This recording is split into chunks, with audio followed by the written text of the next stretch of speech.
NFL Total Access. I'm MJ Acosta-Ruiz. It was worth the wait, Willie. Week 12 now officially a wrap. We'll take you through all the highlights of Ravens and Steelers. Willie McGinnis, of course, with me in studio here. James Jones and Kurt Warner. D'Angelo Hall will join us a little later as well. We'll get you ready for Week 13. But first, let's put a bow on this final game, shall we? And let's see how it all went down in Pittsburgh. What a week it's been for John Harbaugh and Mike Tomlin and these two teams. Still, no excuses, as Mike says. RG3 in for Lamar Jackson, one of 17 Ravens still on the COVID-19 list. First quarter, no score. Ravens first and 10. What happens there, Willie? Quarterbacks to their exchange. When you haven't had a lot of reps and you're trying to run the read zone, this usually happens. Can't do it. Can't slip up. Not for a second. So we go 6 plays later. Mike Tomlin, you know he's bold. He's going to go for it on 4th and goal. Big Ben can't find anyone open. Under pressure here, Kurt Warner, and he gets intercepted. What do you think on that one? I mean, 4th down play, there wasn't really anything open. As a quarterback, you got to take a shot. You got to throw it up in the end zone.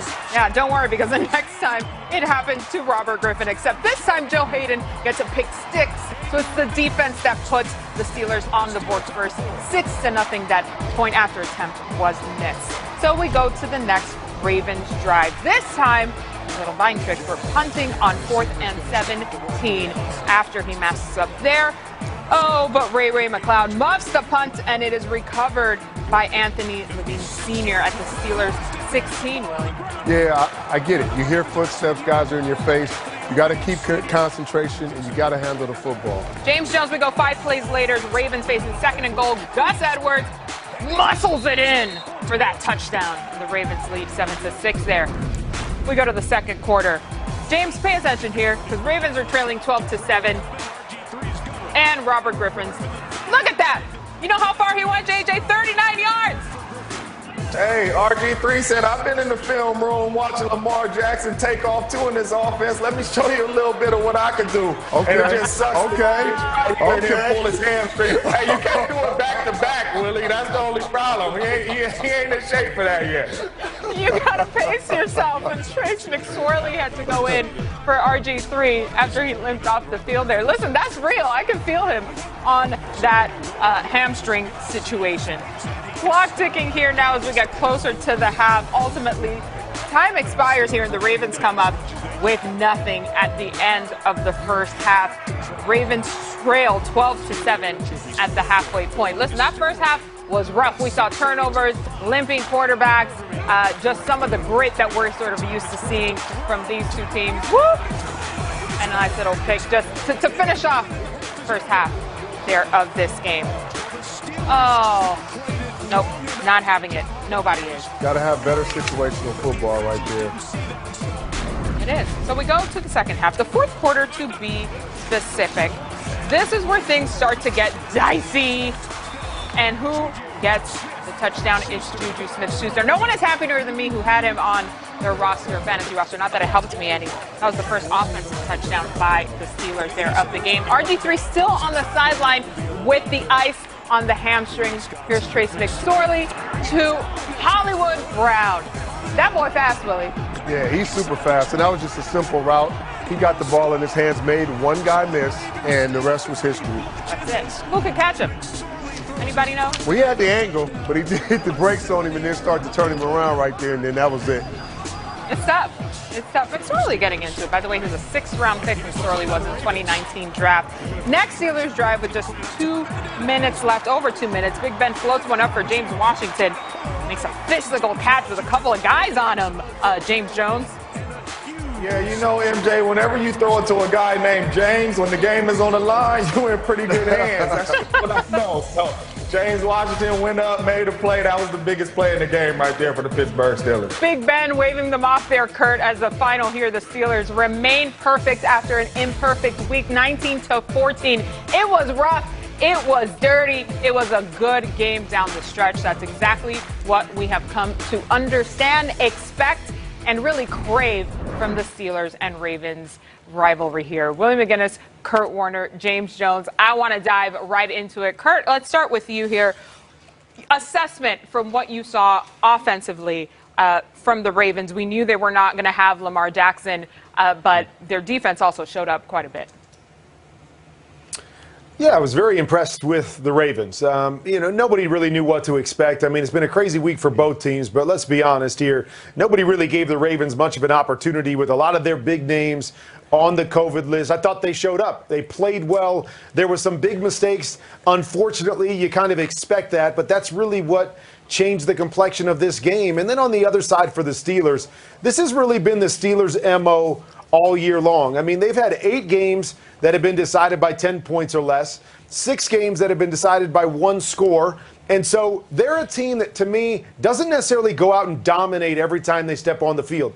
But when you need a play to be made, they've got guys that step up and make those plays. And we saw that all the way down to the end of this game on that big 3rd down, flipping it up there to James Washington. I mean, I'm holding my breath going, what are you doing? He goes and makes the big play. Then they're able to run out the clock. So a tight game as you expect. But the Steelers continue to find ways to make plays when they need to win these games.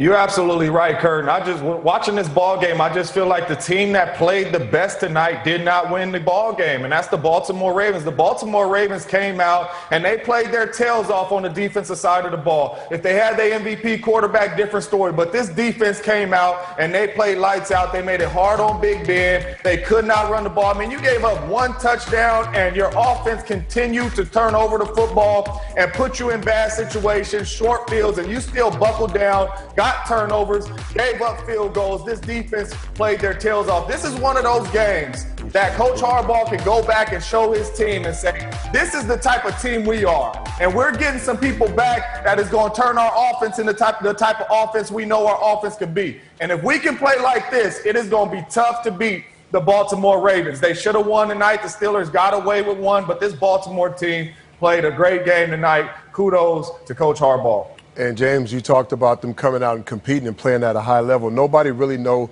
what to expect with almost 12 starters out for the Ravens. But they came in against a divisional rival, which these games are always pretty ugly against the Ravens and Steelers, and super close. Now, the other thing is this defense. We talked about this defense making plays. Of course they made plays, but at certain points in this game, you see the defense start to give up plays because you can't generate any offense. You can't make those plays. And with that many players out, you expect the miscues, the mental errors, some of the things that we saw happen, the turnovers. You can't throw a pick 6 against one of the best defenses in the league and give Ben a jump start and help him and give him a cushion. You can't turn the football over. The read zones is something RG3 has been doing his entire career in the running game, but I get it. He hasn't had a lot of snaps. He's a little rusty, so you got to take care of the football. You got to understand those things. Now, on the other side of the ball, Kurt, you mentioned it. Hey, I'll take an ugly win over a beautiful loss any day. And Tomlin is upset. And, of course, great coaches and great players, they always point out the negative things. They don't really focus on the good things they did. It was a sloppy game. It was a divisional game. They didn't play the way they wanted to. They had issues on the special teams. The offense got started slow. The defense did give up some plays and big runs and different things of that nature. But you can always go in the film room, look at the tape with a smile on your face and say, hey, guys, we got away with one. We won the football game. That's all that matters. I don't know that Mike Tomlin is saying that, but yeah, he's a little upset. He's a little hot right now. Never satisfied, as he should be. But Kurt, do you have any concerns with what you saw offensively from the Steelers? Yeah, I'm concerned. As I was saying earlier, this is a team that doesn't necessarily dominate from start to finish. And as you mentioned, offensively, they're good. They make timely plays, but they're not great, and they're not hitting on all cylinders. And so when you look at the big picture in the AFC, and the big picture, let's be honest, is all about the Chiefs. You're going to have to be able to score points with the Chiefs. So I'm not sold. I like this team. They're balanced, and they can win a lot of different ways, but not sold on where they are offensively and if they can get all the way through the AFC, no matter what their record is at the end of the year. All right, guys, listen.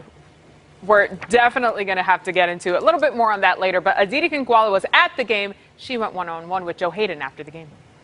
All right, Joe, I feel fairly safe in saying Probably one of the most bizarre professional weeks of your career, a bizarre night out here. What's the general feeling right now? We're just excited we won. You know, it's been a long week. It's been very challenging, but we knew coming into this season that we won't have to be light on our feet, like Coach C says, and we were just ready to go. Whenever we're ready to line up, we're ready to play. Joe, when you say challenging, what was the biggest challenge during the week and the biggest challenge tonight? The biggest challenge during the week was just not knowing. It just being up in the air. When you have a schedule and then you get pumped up, you get ready. Pre-game, you do everything like a Saturday before a regular game, and then we had like 2 Saturdays in a row.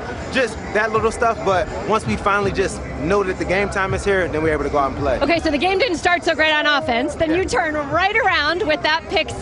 Yeah. What is so magical about playing on this defense? Man, Coach T puts us in great positions. We have so many good players with as far as our defensive rush, and then in the secondary, we can disguise, we can show different things, and they don't have too much time to pass it back there, so we're able to jump a couple of routes, and that helps out. Okay, so I have to ask you, you've spent a lot of years in your career on not very good teams. Yes. And the last few weeks, people are kind of questioning whether the Steelers really are a very good team, despite your record.